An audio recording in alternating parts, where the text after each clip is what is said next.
Hello my loves, if this is your first time to my channel, thank you so much for being here. My name is Emily and today I'm going to be getting ready with you guys and showing you my brand new Violet Voss Flamingo palette. Let's go ahead and test this baby out on the eyes.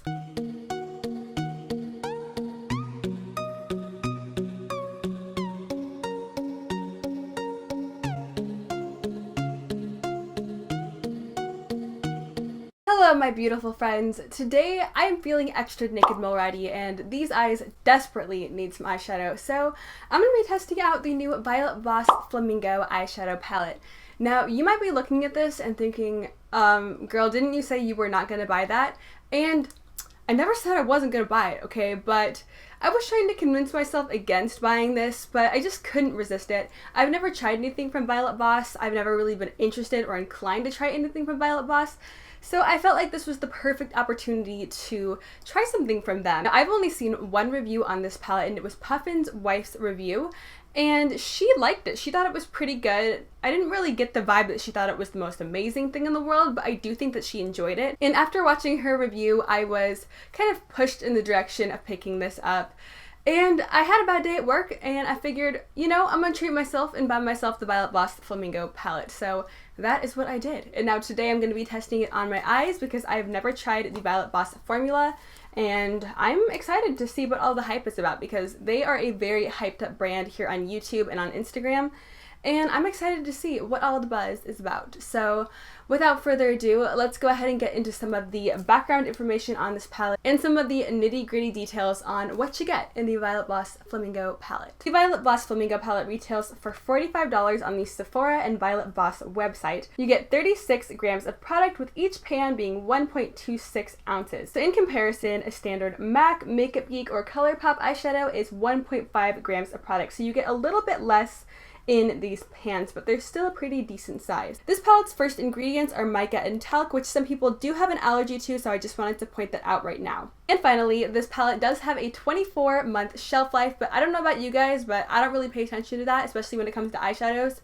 Eyeshadows can still be good a pretty decent amount of time past when they say you're supposed to throw them out. So I personally don't really go by that. But let's go ahead and hop right on into trying this beauty out on my eyes because I cannot wait any longer. I'm so freaking excited. Let's go ahead and get started here. Now this palette has a bunch of tones that I am so about. Obviously there's a lot of corals and a lot of warm tones and some yellows, and I just live for those kinds of shades. I absolutely adore them and I have a lot of them in my collection. So I think I want to get started today with this beautiful kind of tealy emerald deeper green tone called Beach Ball. It's not quite a teal, but it's not quite an emerald. It has a little bit of both in it and I think it's really beautiful. So I'm going to go ahead and get started today with my Sonia Kashuk 116 brush and I'm just going to hop in with Beach Ball. And the brush that I'm going in with is a very dense kind of short blender brush, but the bristles are super tightly packed, so I think that this will pack on a lot of pigment and a lot of color all at once. So I'm just going to start kind of tapping the shade on my outer V, and then sort of bringing it up into the crease, but not super high into the crease. I'm just going to start kind of stamping it onto my eye and kind of mapping out where I want my eyeshadow look to be, if that makes sense. So far I'm not getting any fallout yet, but I'm not really sure what's going to happen when I start blending these shades together.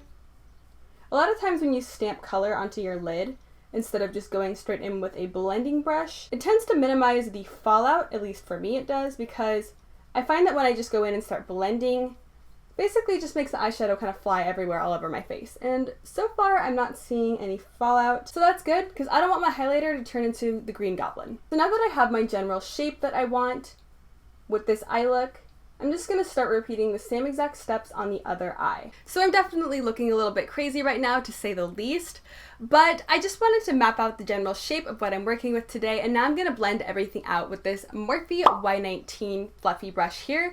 I'm just going to hop into this beautiful like light teal seafoam green shade, which is called Ocean Front, and just pick up a teeny tiny little amount and just start buffing out the harsh edges. Because although this might be a cool look for some people, I look freaking insane in it, so I'm just going to be buffing out the edges here.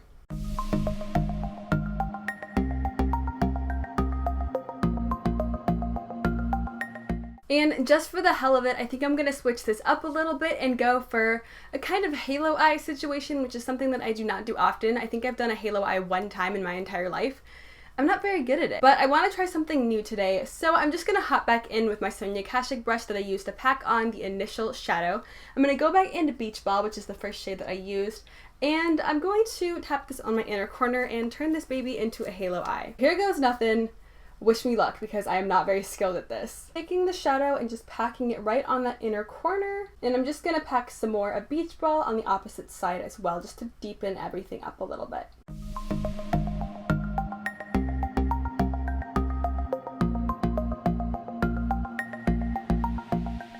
And I just realized that I forgot to put on eyeshadow primer. I'm thinking to myself, why is this looking a little bit, not patchy, but see-through? And that's because I forgot to put on eyeshadow primer. Nice going, Emily. So I apologize for that, but at least we'll be able to see how the shadows perform without any primer and to see the full pigment of the shadows just on bare skin. So hopping right on in with my Makeup Addiction's Precise Blender brush, I'm just gonna go ahead and hop back on into Beach Ball, pick up a little bit of color here, and just start intensifying the deepness of the shade on the outer corner and the inner corner. And just patting it right on the inner corner and on the outer corner, and then taking any pigment that's left on my brush and just kind of connecting the two together. And I'm bringing this a little bit higher than my actual crease because of course I'm going to cut the crease a little bit later to create that spotlight halo eye. And I still want this darkness to be able to show through, and if I just leave it where my actual crease is, I'm just going to cover that up later with concealer. It just don't make sense, you know what I'm saying? And because I'm already looking real wild and out there, I'm just going to go ahead and take the same exact brush, the Makeup Addiction's Precise Blender. I'm going to take a little bit of Beach Ball, and then I'm going to hop into this black shade down here called Sunnies.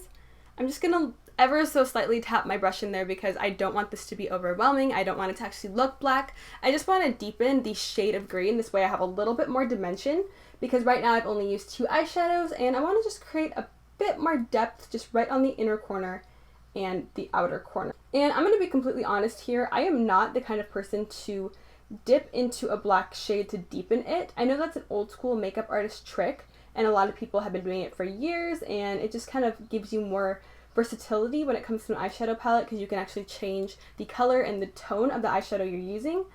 But I don't know why, I've just always been like paranoid about it, thinking that it will turn my eyeshadow just straight black.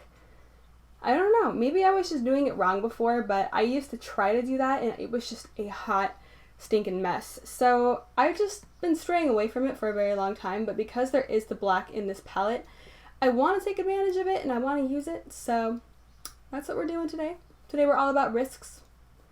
I don't have anywhere to go today, so if this turns out awful, I just get to wash it off in the bathroom. Unlike last time when I had to go out in public and go grocery shopping with bright blue eyeshadow smudged under my lash line.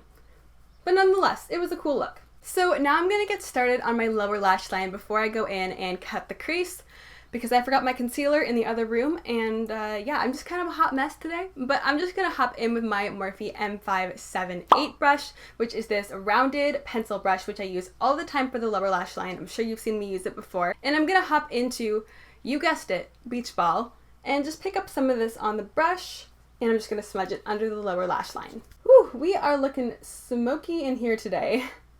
I wasn't really intending for this to be so out there and intense, but you know, sometimes you gotta take risks. That's how you learn. And with the same brush that I have wiped off on a towel, I'm just gonna pick up a little bit of Oceanfront, which is that beautiful light seafoamy teal green, and I'm just gonna smudge it right underneath where I smudged the Beach Ball shade, just to blend everything out and make everything look a little bit less dark and dramatic down there.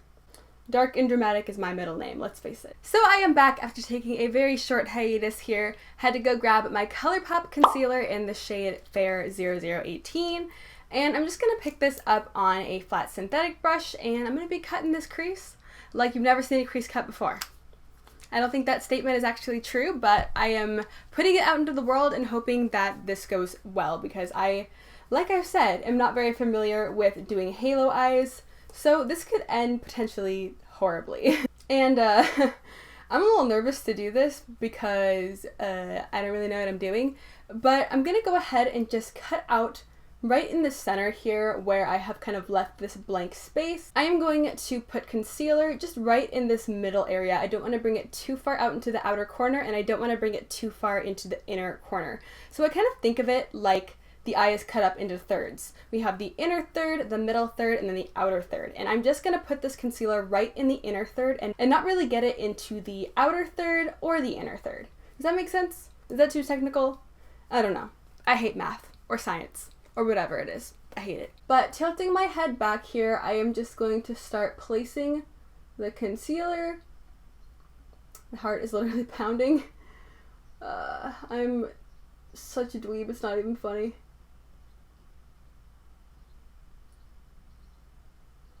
Okay, you know, not awful, not awful. Let's keep going here. Just kind of place the concealer down. And like I said, I'm going to be bringing the concealer a little bit higher than my natural crease because I want a bigger looking eyelid because I was not genetically born with that, unfortunately. Some people are just blessed with absolutely beautiful eyelids and eye shapes, and mine is like a tiny, minuscule little germ. And I, unfortunately, am not one of those people. So I have to work with what I got here. So here is my shape so far. It's not the worst looking thing in the world, right? I hope. But I was actually inspired to do this kind of look because recently I followed P. Louise on Instagram, who is the lady who makes the P. Louise eyeshadow base. And she's also very well known for having a makeup class that you can take over in the UK. And they teach you how to do really intricate, really blended, dramatic cut creases and halo eyes and all these gorgeous looks that I wish I could do on myself. And she does looks kind of like this, although she does them a whole heck of a lot better. But she does looks like this quite often on her Instagram, and one thing that I noticed that she does is that the kind of upper area of the halo eye is a little bit more flared out than the inner down here, more towards the actual lash line. Towards the crease itself, it seems like she puts a little bit more concealer and brings it out a little bit wider, and then towards the actual lash line, she kind of narrows it. It's kind of like a T shape. So that's what I'm trying to mimic here. I'm just trying to teach myself how to do more eye looks because I get stuck in ruts and I end up sticking to the same exact thing all the time. So I'm going to pick up a little bit more of my concealer and I'm just going to try to replicate this on the other eye. And this is the tricky part. So tilting my head back, I'm just going to place down some of the concealer and start mapping out my cut crease area.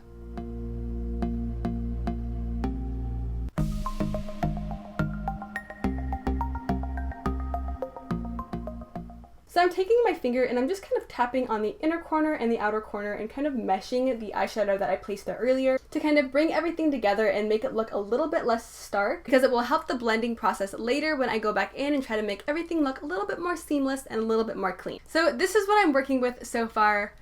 I look a little bit insane and I'm not 100% sure about this look yet, but we're going to keep going because we've already made it this far. And I'm just going to hop in with my NYX glitter glue, take some of it on a flat synthetic paddle brush, and just pat it over top of where I put the concealer. And I have this teeny tiny little Sonia Kashuk flat synthetic shader brush here, and I'm just going to be hopping into the shade Tidal Wave here, which is a beautiful metallic foiled teal shade. And I'm just going to pat this on top of where I placed the glitter glue and right on top of the concealer. And that's a really pretty color. It's super metallic and foiled and high shine, and that's just what I'm looking for in a shadow like this. Because if I'm going out with a crazy look like this, I want something very shiny and very pretty to distract people from my strange blending skills here. Things have gotten a little bit messy, so I'm just going to clean everything up by adding a little bit more of Beach Ball, the matte teal shade, with my Precise blender brush from Makeup Addiction again. And I'm just putting a little bit more of the eyeshadow on the inner and the outer corner to just reinforce the halo eye because I feel like it got covered up quite a bit when I put the shimmery shadow on the lid. So I am bringing him back into full swing here. So now that I am, for the most part, happy about the blending of this, I'm going to go in with this beautiful metallic Touch and Soul duo here. This is in the shade Talia, and it's this beautiful white champagne. One side is a cream shadow, and you apply it with this little paddle brush, and the other side is a glitter that you tap onto the cream. It's basically just an eyeshadow duo that is in a liquid form, but I'm going to be putting that just on the outer edge of where I cut out the halo eye earlier because I want to give it a little bit more depth and I want it to stand out a little bit more and look a little bit more clean. So I'm just taking that on an angled liner brush. This one that I have here is from BH Cosmetics, And I'm just gonna pick up some of this beautiful cream shadow here. I went ahead and tried it out on this eye here just to make sure that it was something that I could do. And I think it looks pretty cool. So taking my angled liner brush here, I'm just gonna pick up some of the beautiful cream shadow. And I'm just gonna place this right where I started the kind of halo eye crease at. So I'm gonna place it just right above where I placed the shimmer shadow. And I want this line right up here to be really defined and really crisp and really clean looking. So tilting my head back, I'm just gonna kind of follow right where I placed the concealer. And for the final touch, I'm just gonna pick up a little bit of the glittery side of this Touch in Sol duo. Just pick it up right over top of where I had the cream shadow on the angled liner brush. And this will kind of stick to the cream shadow that's already still on the angled liner brush. Make it a little bit easier to apply. And I'm just gonna go over top of where I placed down the initial line.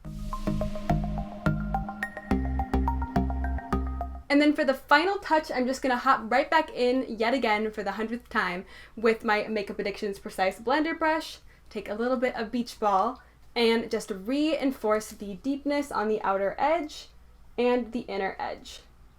Just to blend everything together because I want this look to be super blended and very seamless. So here is the look without.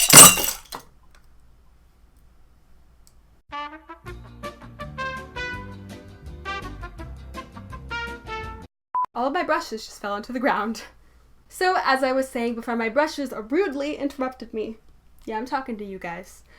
I'm going to go ahead and pop on some liner, some lashes, and some nude liner in the inner rim because this look definitely needs a lot of liner and a lot of lash. So I will be back in just a couple minutes and then I'll go ahead and go over my final thoughts on this first impressions of the Violet Voss Flamingo palette. So this is what the final result looks like. I went ahead and popped on the Bold Faces lashes in Go Big or Go Home like I always do. I popped on the Balm's Schwing liner and I popped on some nude inner rim liner on the waterline. So I have to be honest, I'm not totally digging this look on me, but maybe that's just because I went to go for a halo eye and I'm not super comfortable or familiar with how to do halo eyes. I feel like if I would have stuck to something a little bit more to what I do every day, maybe I would like it a little bit better.